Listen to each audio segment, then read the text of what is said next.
Hello, fellow Rebel Capitalists. Hope you're well. So everybody thinks that a Fed pivot will make the stock market boom. But the reality is that a Fed pivot most likely means the stock market is headed for a bust. Let's go right over to this Zero Hedge article, and I'll show you what I am referring to. Title: The Federal Reserve Pivot is Not Bullish.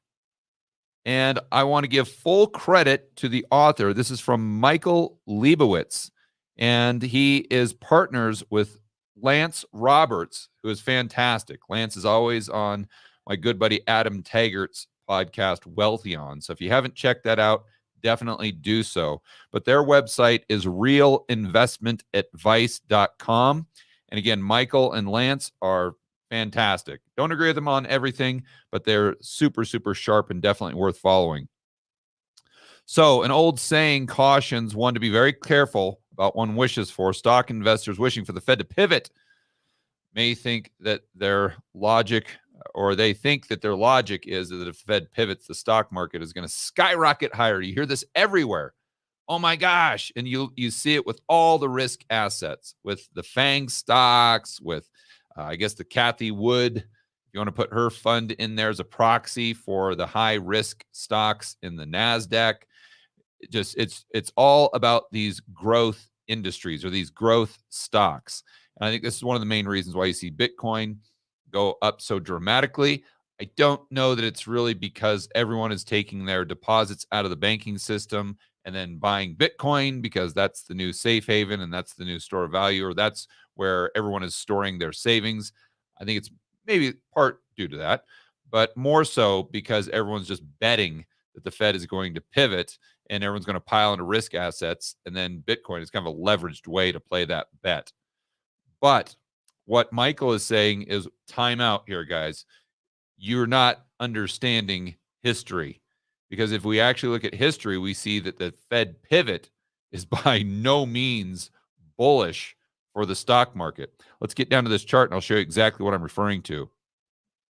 And this is just crystal clear, fantastic. Let me see if I can increase the size.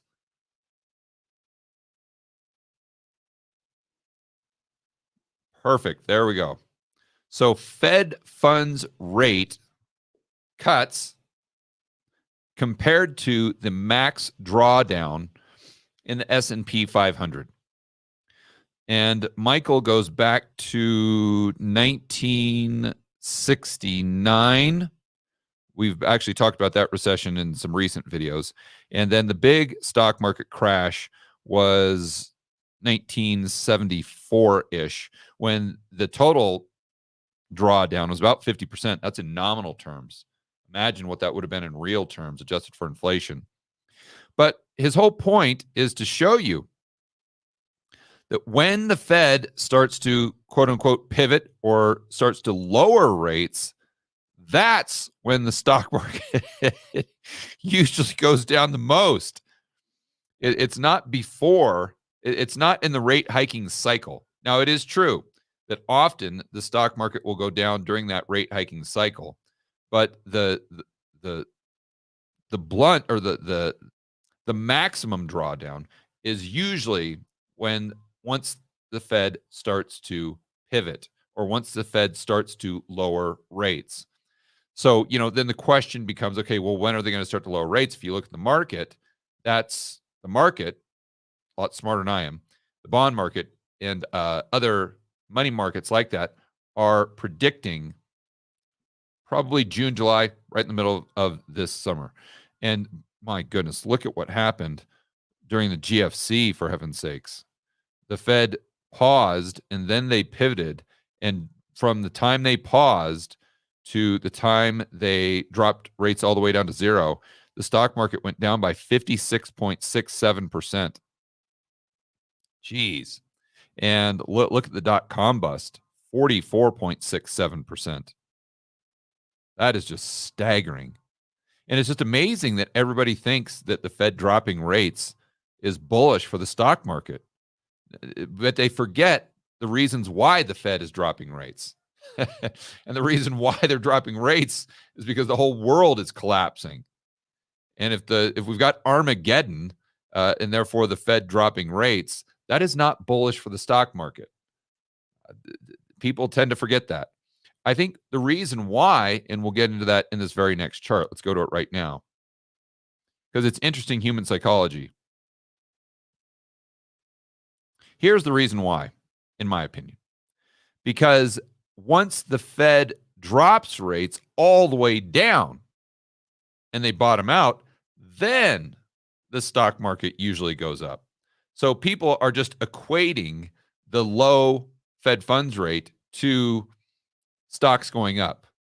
And they're not thinking about the time when the rates go from, let's say, 5% down to 0. And if you believe that the Fed will be lowering rates like the market does throughout the rest of this year, or starting in the summer, maybe starting in the fall, then you also have to look at history and say, okay, probability is very high that we have by no means seen the lows in the stock market. But this also presents a tremendous opportunity. So when do you buy, if you're going to buy the stock market?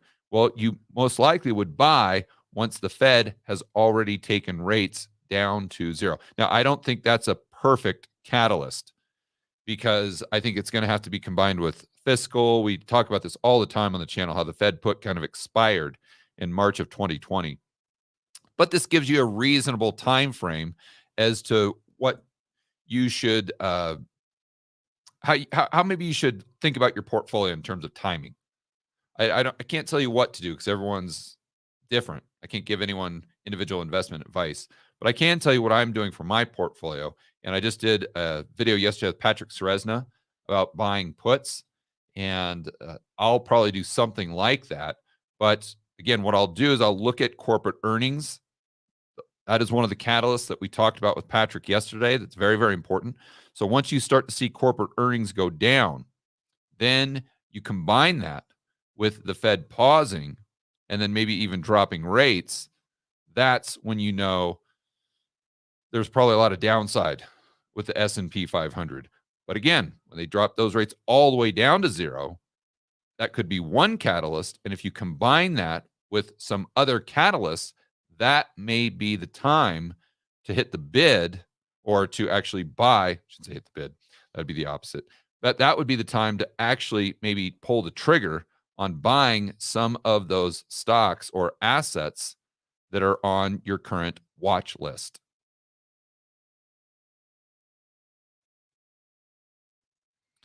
All right, guys, enjoy the rest of your afternoon. As always, make sure that you're standing up for freedom, liberty, free market capitalism. We'll see you in the next video.